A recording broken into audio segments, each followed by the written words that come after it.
함께 기도하시겠습니다. 하나님, 그 따뜻한 아버지의 품으로 우리가 왔사오니 주님, 우리를 품어 주옵소서. 예배 가운데 그 사랑의 아버지의 마음이 충만해지는 시간 되게 하여 주옵소서. 영광을 드립니다. 감사드립니다. 예수님의 이름으로 기도드립나이다. 아멘. 예, 복된 주일입니다. 우리 양옆좌우 참 귀한 지체들 함께 예배 드리시는데 한번 보시고, 우리 식구들 한번 보시고 같이 한번 고백 나누실 때 우리 사랑합니다, 축복합니다 인사 나누겠습니다. 예, 사랑합니다, 예, 축복합니다. 예. 자, 오늘 예배 들어가기 전에 또 우리 어제 이제 결혼한 우리 귀한 또 커플이 있어서 이제 부부가 되었죠.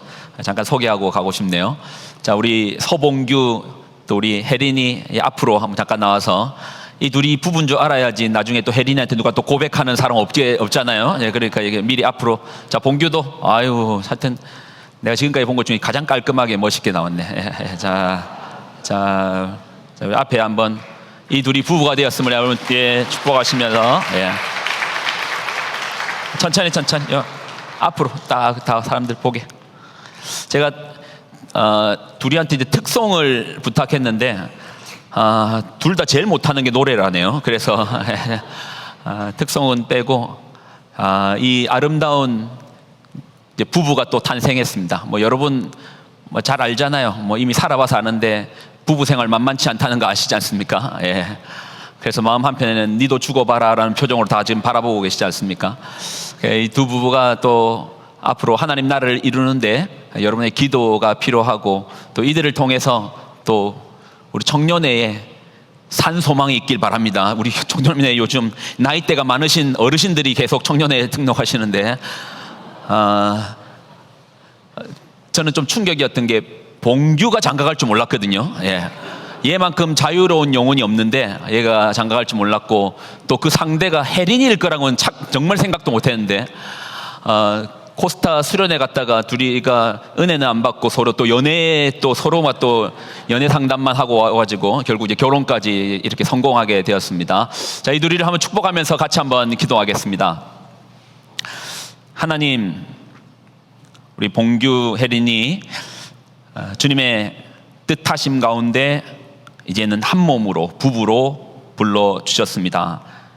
함께 살라라고 하시며 부부의 그 아름다운 끈을 주께서 이어주셨사오니 하나님 앞에 언약하며 예배하며 이제 혼인 예배로 나아갔던 모든 시간들, 그리고 이제 앞으로 살아낼 시간들, 그 약속들을 지켜가며 서로 사랑하며 또 서로가 알뜰히 챙기며 그렇게 살 수 있는, 그리하여 하나님의 나라가, 이들의 가정이 아버지의 나라가 되게 하여 주옵소서. 이들을 통해서 계획하신 모든 뜻이 이들의 가정 가운데 이루어지게 하여 주옵소서. 영광을 드립니다. 감사드립니다. 예수님의 이름으로 기도드립나이다. 아멘. 우리 다시 한번 이 부부 잘 살라고 박수로서 하겠습니다. 자, 들어가겠습니다. 천천히 또 손잡고 산잡고 놓지 말고 끝까지 손잡고. 그렇지. 아이고 잘하네. 예. 자, 끝까지 손잡아야지, 봉규야. 예. 이 아름다운 부부가 또 탄생되고, 또 우리에게 또 새 생명도 또 주시고, 교회에 계속 이런 생명의 활동들이 일어나고 있네요. 참 이제 감사합니다. 오늘 우리가 나눌 말씀은 요한복음의 오늘 마지막 장 21장을 나누려고 합니다. 요한복음. 여러분은 이번에 요한복음 나누시면서 좀 어떠셨습니까? 저는 약간 아리라고 하죠. 요즘 뭐 누구 아리라고 하는데 저는 약간 요한복음 아리를 했습니다. 전에 분명히 요한복음 정말 많이 봤거든요. 많이 읽었고 많이 묵상했고 했는데 이번은 좀 특별했습니다. 아주 그 속에 뭐가 좀 특별했냐면, 우리가 이제 사실은 이제 우리는 늘 이제 보이는 것만 보잖아요. 그 보이는 것 너머의 거를 잘 보지 못하는데, 요한은 마태, 마가, 누가가 있고 마지막에 요한이 한참 뒤에 요한복음을 쓰거든요.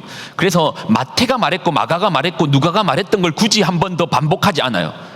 그렇게 하지 않고, 그러면서 그 너머의 예수님의 그 심적 부분, 마음의 부분들에 대해서 우리에게 나누었던 게 요한복음입니다. 그래서 저는 이번 요한복음 나누면서 그 마음이 좀 깊게 다가오더라고요. 그리고 요한이 쓸 때 21장까지 쓰면서 왜 마태와 마가와 누가가 기록하지 않았던 그 마지막에 이 장면을 기록했을까? 왜 마지막 순간에 이 이야기를 하면서 이 끝맺음을 할까라는 부분도 좀 깊게 생각해 봤습니다. 이 내용을 알려면은 다시 한번 십자가로 돌아가야 되는데, 예수님께서 십자가를 지시는 그 밤에 제자들은 도망갔어요. 다 도망갔습니다. 그리고 앞권은, 그 도망가는 중에 앞권은 베드로였어요. 예수님 몇 번 부인하죠? 3번 부인합니다. 저희는 그 밤에 예수님을 부인하던 베드로를 다시 한번 보려고 합니다. 자, 마태복음 27장 69절로 70절 같이 읽습니다. 시작. 같이 읽습니다. 시작. 베드로가 한 여정이 나와서 이르되 너도 갈릴리 사람 예수와 함께 있었도다 하거늘, 베드로가 모든 사람 앞에서 부인하여 이르되 나는 내가 무슨 말 하는지 알지 못하겠노라. 사실 저희는 성경을 문자로 읽잖아요.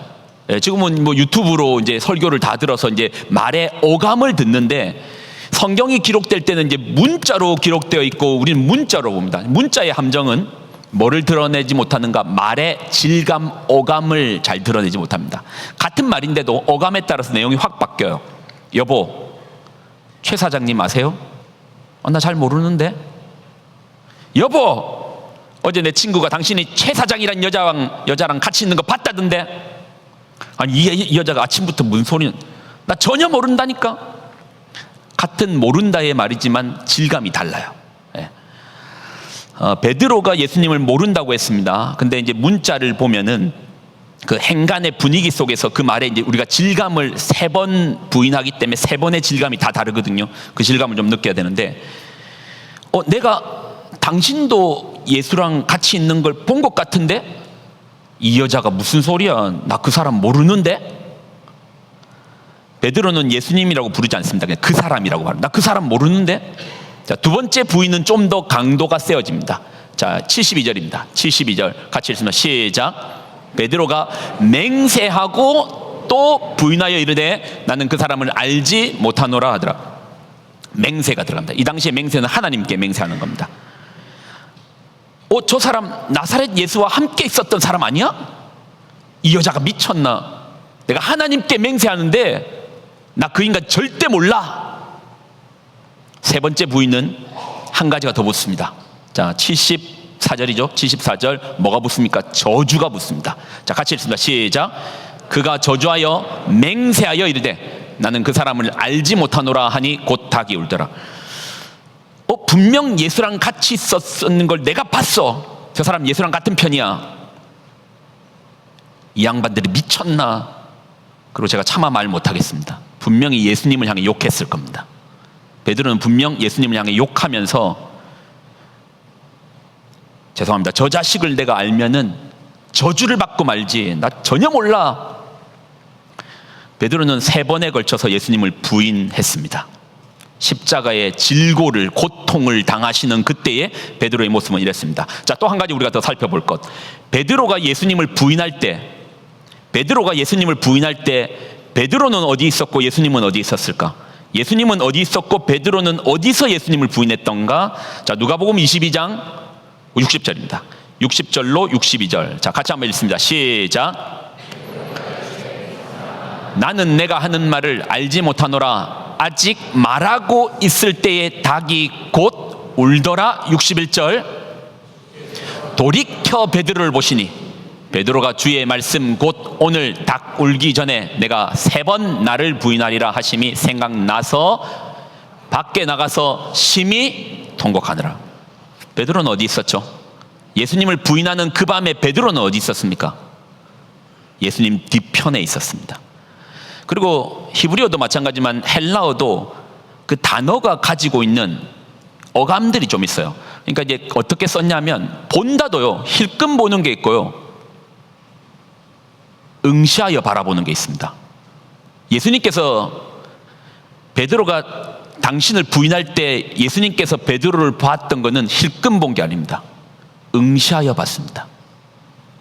베드로의 눈동자 속에 예수님의 눈동자가 그려져 있었을 겁니다. 베드로는 자신의 입으로는 예수님을 저주했고 그 눈 속에는 자신을 응시하고 있는 예수님의 눈동자가 그려져 있었을 것이고, 그리고 자신의 머릿속에는 마지막 저녁 만찬에 예수님께서 베드로에게 하셨던 말, 너가 오늘 닭 울기 전에 3번 날 부인할 거야. 베드로는 그렇게 예수님을 떠났습니다. 그리고 난 다음에 떠난 거야. 그리고 오늘 본문은 요한복음 21장은 그런 베드로를 예수님께서 다시 찾아와 주신 겁니다. 한번 볼까요? 요한복음 21장 1절 읽습니다. 시작.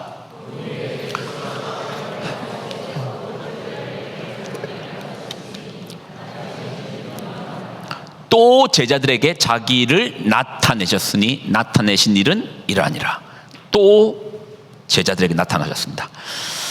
예수님을 부인한 베드로는요, 물고기 잡으러 갔어요.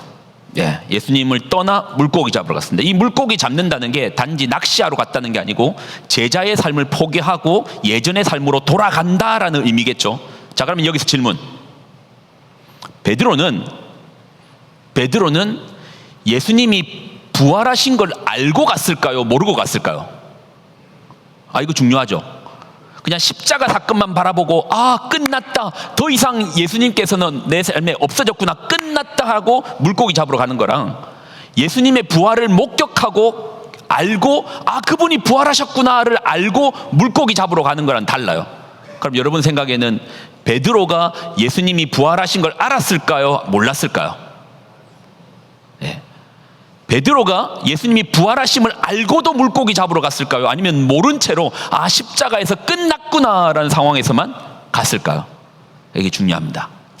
베드로는 알았어요. 예수님께서 약속대로 부활하심을 알았어요. 어떻게 알았는가? 막달라 마리아가 무덤이 비었다는 말을 할 때 제일 먼저 달려가서 그 빈 무덤을 봤던 두 사람이 베드로와 요한입니다. 그리고 성경의 증언은 누가복음 24장 33절로 34절을 한번 같이 읽겠습니다. 시작.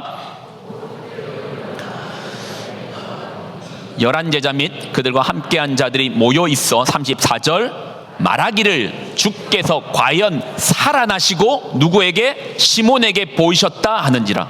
여기서 시몬은 베드로죠. 베드로는 알았어요. 예수님께서 부활하신 거 알았어요. 그 빈 무덤을 바라봤고 부활하신 예수님 보았어요. 봤다니까요. 봤는데 왜 떠납니까? 예수님을 부활하심을 봤는데 왜 떠납니까? 왜 물고기 잡으러 갑니까? 왜 더는 제자 생활하지 않겠다고 떠나가 버립니까? 예수님 부활하셨는데. 모르고 간 거는 어쩔 수 없죠. 그런데 알고 갔잖아요. 보고 갔잖아요. 부활하심을 알았다니까요. 그런데 왜 예수님이 부활하심을 아는데도 이전의 삶으로 돌아가 버립니까? 왜요? 왜 그럽니까? 띄워주실래요? 띄워주실래요? 내가 한 짓이 있는데, 내가 예수님께 한 짓이 있는데, 그날 그 밤에 예수님을 부인했던 내 입술, 그리고 내 눈동자에 서려있던 나를 응시하시는 예수님의 눈동자, 내가 한 짓이 있는데, 우리가 살면서 한 번은 내뱉어 본 말일 겁니다. 여러분도 이런 감정을 알 거예요. 한번 물어볼게요. 우리가 이제 문자는 문자가 어떻게 보면 이제 고정되어 있기 때문에 이 속에 우리는 묵상 가운데서 이 문자의 질감을 계속 이해하려고 노력해야 됩니다. 그러면 베드로의 이날의 감정은 어떤 감정이었을까요? 아마 두 감정 중에 하나일 것 같은데 한번 띄워주실래요? 둘 중에 여러분은 어떤 것 같을 것 같습니까? 죄책감일 것 같습니까? 수치심일 것 같습니까? 아마 두 마음이 교차했겠지만 특별히 어떤 마음이 더 강했을 것 같습니까? 죄책감이란 말은 내가 잘못했다를 아는 게 죄책감이고, 수치심은 이 죄책감을 뛰어넘어 나는 자격이 없다, 자괴감 같은 자격이 없다. 아마 베드로는 의 감정은 죄책감도 있었겠지만 예수님을 떠나야겠다라는 결정 가운데서는 수치심이 더 강했을 겁니다. 나는 예수님을 모른다고, 절대 모른다고 맹세하고 욕했던 난데, 저주했던 난데 내가 무슨 자격으로 그분에게 다시 돌아간단 말이야. 내 자격이 없음에 대해서 수치심 가운데. 그리고요, 한번 생각해 보십시오. 예수님의 신적 면모, 부활은 신적 면모잖아요. 그러니까 인간 예수님을 넘어 부활하심, 신적 면모를 알면 알수록, 여러분 그런 경우 한번 가보셨습니까? 여러분 달리기를 했던지 운동을 해가지고 막 그 몸에 땀을 많이 흘렸습니다. 그리고 운동화도 많이 더러워져 있고. 근데 어떤 집에서 초대받았는데 그 몸으로 가야 됩니다. 근데 그 집이 어떤 집이었으면 좋겠습니까? 너무 깨끗한 집이었으면 좋겠습니까? 아니면 여기저기 음식, 너무 깨끗한 집에는 내가 내 자신을 알면 알수록 내 몸에 땀 냄새가 나서 더 못 들어가요. 먼지 하나 없는 광택 나는 집에는 그 상태로 더 못 들어간다니까요.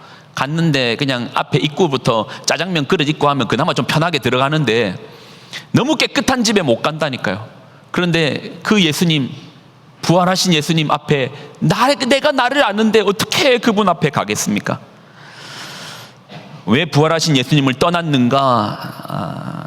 베드로의 마음속에는 죄책감을 넘어 수치심으로 내가 무슨 자격으로 그분 앞에 간단 말인가? 내가 어떻게 저분을 따를 수 있는가?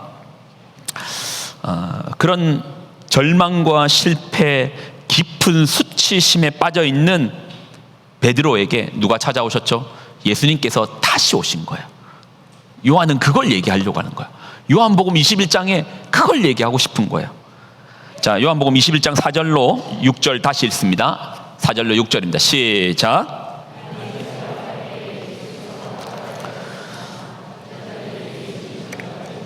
예수님 알지 못했습니다. 5절입니다.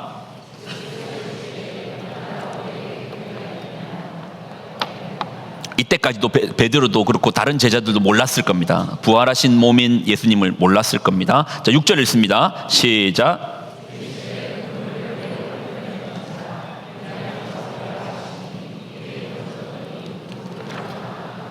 예수님께서 말씀하십니다.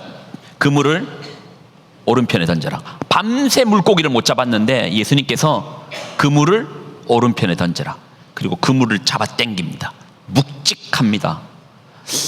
그 상황에서 베드로의 내리를 스쳐가는 장면은 분명 있었을 겁니다. 어떤 장면이죠? 누가복음 5장, 베드로를 처음 부르시던 장면, 예수님께서 베드로를 처음 제자로 부르시는 장면, 사람을 낚는 어부가 되게 해주겠다고 부르시던 그 장면, 누가복음 5장 같은 장면이 마치 데칼코마니처럼 겹쳐집니다. 누가복음 5장 3절입니다. 같이 읽습니다. 시작.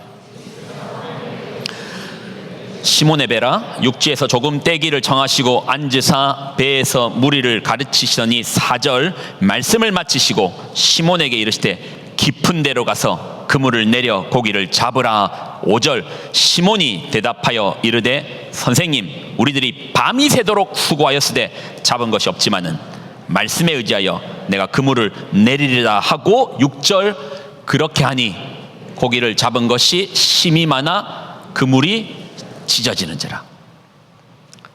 누가복음 5장에 처음 부르시던 그 장면에 사람을 낚는 어부라라고 하시며 부르시던 그 장면의 그 부르심과 수치심 가운데, 절망 가운데, 자기가 자기를 인정하지 못할 정도의 자괴감 가운데, 실망감 가운데 빠져 있는 제자들에게, 베드로에게 다시 가셔서 예수님 말씀하십니다. 그물을 오른편에 던지라. 그리고 그물을 땡기는데 그 묵직함 속에서 베드로의 마음은 주가 오셨구나. 주님 다시 오셨구나. 주님 나에게 다시 와주셨구나. 우리도 이제 살다 보면 이럴 때가 있습니다. 특별히 인간관계에서는 뭐 니나 내나 그 인간이나 나나 우리 사실 뭐 비슷하잖아요. 그런데 특별히 신앙생활을 할 때 제가 이제 청년들을 가르칠 때 청년들 중에 그런 경우가 있었어요. 자기 스스로의 깊은 수치심 때문에 신앙을 그만 포기하고 싶어하는 청년들도 있었어요. 내가 한 짓을 아는데, 내가 나를 아는데 어떻게 교회에 나와 있는 것이 마치 가시방석에 앉아 있는 그런 수치심. 우리 살다가 그럴 때 있다니까요. 그냥 뻔뻔함으로 가지만 그러나 마음 한켠이 뭔가 나도 나를 인정 못하는데 어떻게 그 깨끗하신 주님 앞에 내가 서리요. 그런데 이런 베드로에게 예수님은 찾아오셨고 예수님께서 그 베드로에게 하셨던 행동이 있거든요. 저는 이 행동이 너무 마음에 들어요. 한번 같이 읽어볼까요? 요한복음 21장 9절. 이게 너무 감사하더라고요. 21장 9절 읽습니다. 시작. 육지에 올라보니 숯불이 있는데 그 위에 생선이 놓였고 떡도 있더라. 자, 10절. 예수께서 이르시되 지금 잡은 생선을 좀 가져오라 하니 11절. 시몬 베드로가 올라가서 그물을 육지에 끌어올리니 가득히 찬 큰 물고기가 153마리라 이같이 많으나 그물이 찢어지지 아니하였더라. 12절. 예수께서 이르시되 와서 조반을 먹으라 하시니 제자들이 주님이신 줄 아는 고로 당신이 누구냐 감히 묻는 자가 없더라. 12절까지였나요? 13절까지. 13절 있습니다. 시작. 예수께서 가서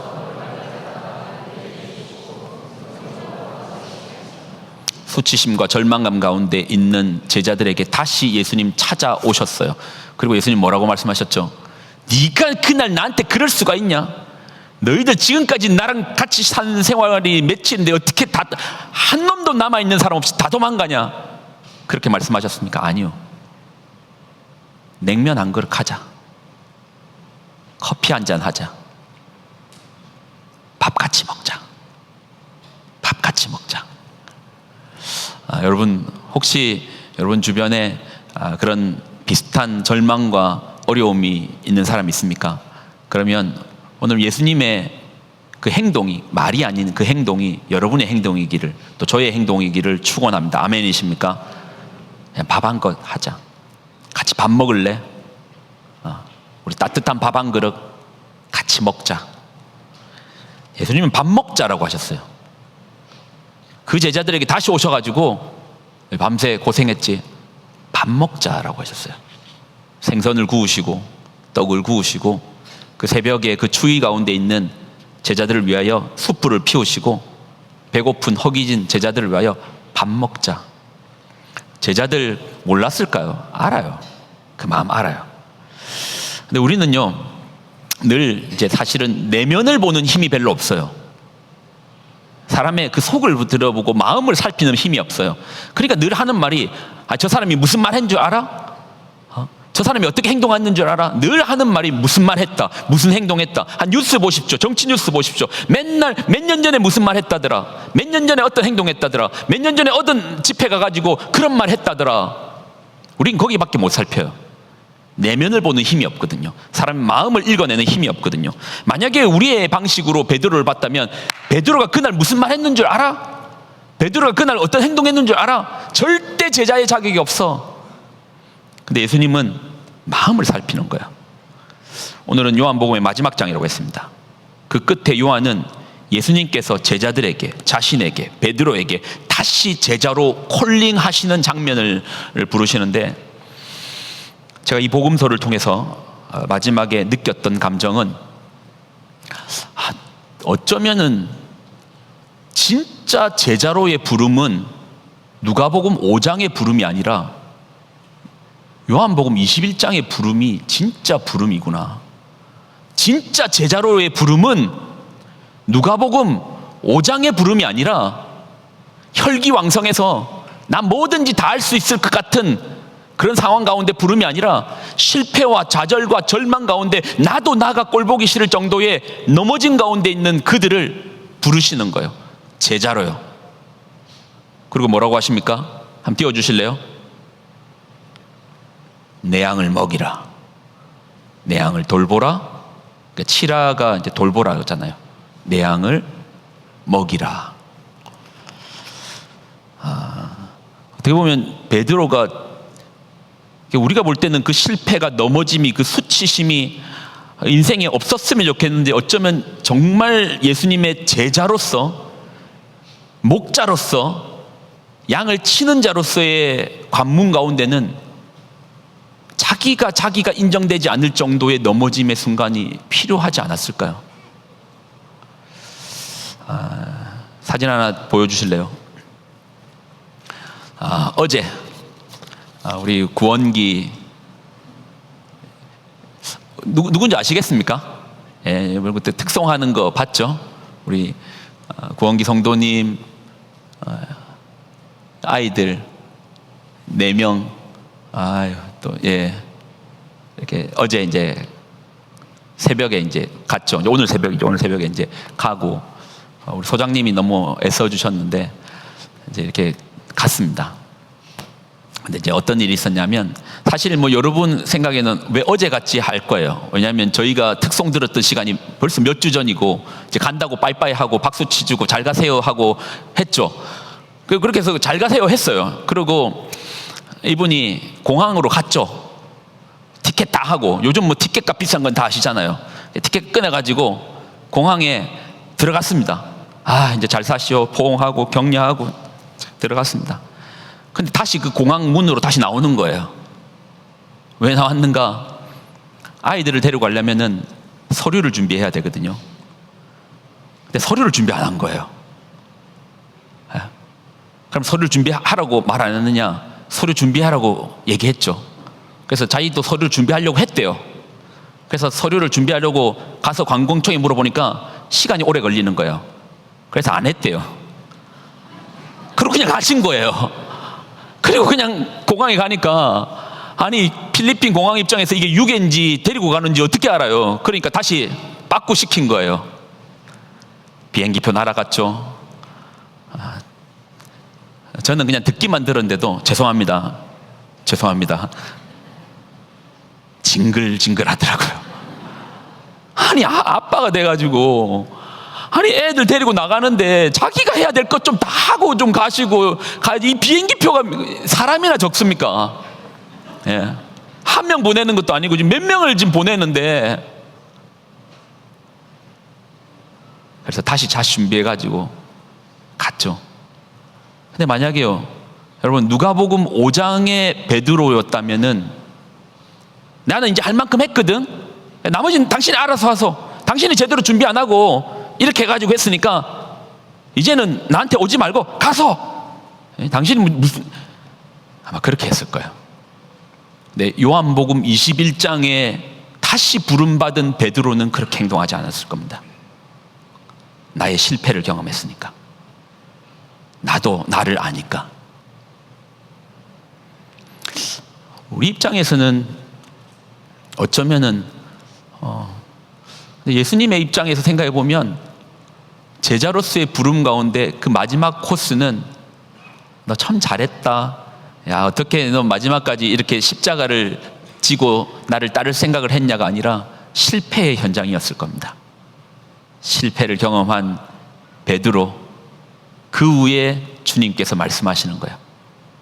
내 양을 이제 넌 먹일 수 있겠구나. 내 양들을 이제 돌볼 수 있겠구나. 이제 너는 내 양을 먹일 준비가 되었구나.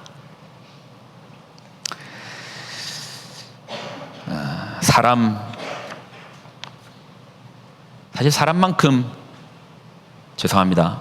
징글징글한 사람들 없잖아요. 또 사람만큼 아름다운 것도 없잖아요. 그래서 여러분 사람을 돌본다. 저마다 영적 리더십으로 이 자리에 다들 계시잖아요.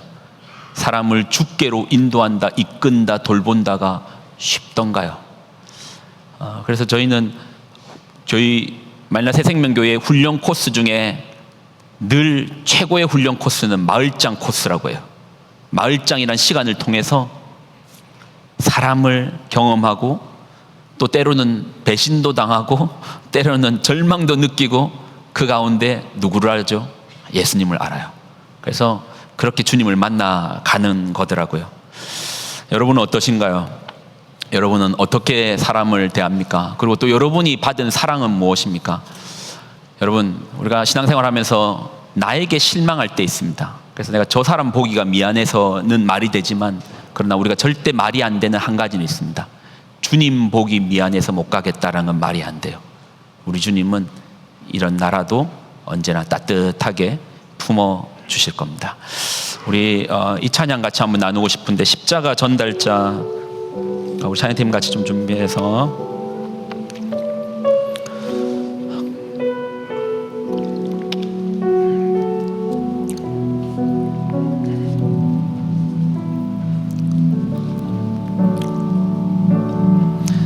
난 지극히 작은 자 죄인 중에 무익한 날 부르셔서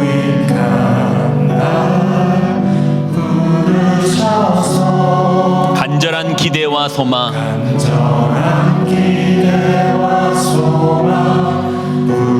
부끄럽지 않게 십자가 전케 하셔. 우리 처음부터 한번 다시 부를까요? 난 지극히 작은 자, 난 지극히 작은 자 죄인 중에 괴수 무익한 날 부르셔서 간절한 기대와 소망 부끄럽지 않게 십자가 전케 하셨네. 어디든지 가리라 주 위에 서라면 나는 전하리 그 십자가 내 몸에 밴 십자가 그 보혈의 향기 온 세상 채울 때까지 살아도 주를 위해 죽어도 주를 위해 사나 죽으나 난 주의 것 십자가의 능력 십자가의 소망 내 안에 주만 사시는 것 난 지극히 작은 자 죄인 중에 괴수 무익한 날 부르셔서 간절한 기대와 소망 부끄럽지 않게 십자가 전케 어디든지 가리라 주위에서 어디든지 가리라 주위에서 나는 전하리 그 십자가 내 몸에 밴 십자가 몸에 밴 십자가 그 보혈에 온 세상 온 세상 채울 때까지 살아도 주를 위해 죽어도 주를 위해 사나 죽으나 난 주의 것 십자가의 능력 십자가의 소망 내 안에 주만 살아도 주를 위해 살아도 주를 위해 죽어도 주를 위해 살아 죽으나 난 주의 것 십자가의 능력 십자가의 소망 내 안에 주만 사시는 것 난 지극히 작은 자 죄인 중에 괴수 무익한 날 부르셔서 간절한 기대와 소망 부끄럽지 않게 십자가 전케 하셨네. 내 사랑 나의 십자가. 요한 요한복음을 마치면서 여러분에게 이거 하나는 우리가 꼭 붙들고 갔으면 좋겠습니다. 요한복음의 그 마지막에 우리에게 주시는 메시지는 우리가 정말 주님의 십자가와 그 사랑을 안다면 우리가 이 땅을 살면서 한 가지는 정말 피하려고 합니다. 피하려고 할 겁니다. 아마 그건 누군가를 향한 손가락질일 겁니다. 왜 저 사람 저거밖에 되지 못하냐라고 손가락질 하지 못할 겁니다. 왜냐하면 그의 넘어짐보다 주님의 사랑하심이 더 크기 때문입니다. 사랑하는 여러분, 우리가 주님의 십자가를 아는 공동체, 주님의 사랑을 아는 공동체라면은 여러분 누군가를 향한 손가락질은 멈추셔야 되고 누군가를 향한 비난은 멈춰야 됩니다. 오히려 그 비난 속에서 동일하게 똑같은 나라는 형편과 나라는 실체를 보아야 됩니다. 그리고 이런 나를 사랑해 주시는 아버지, 그 사랑에 우리가 나아가야 됩니다. 하나님은 여전히 우리를 사랑하시고 품어 주십니다.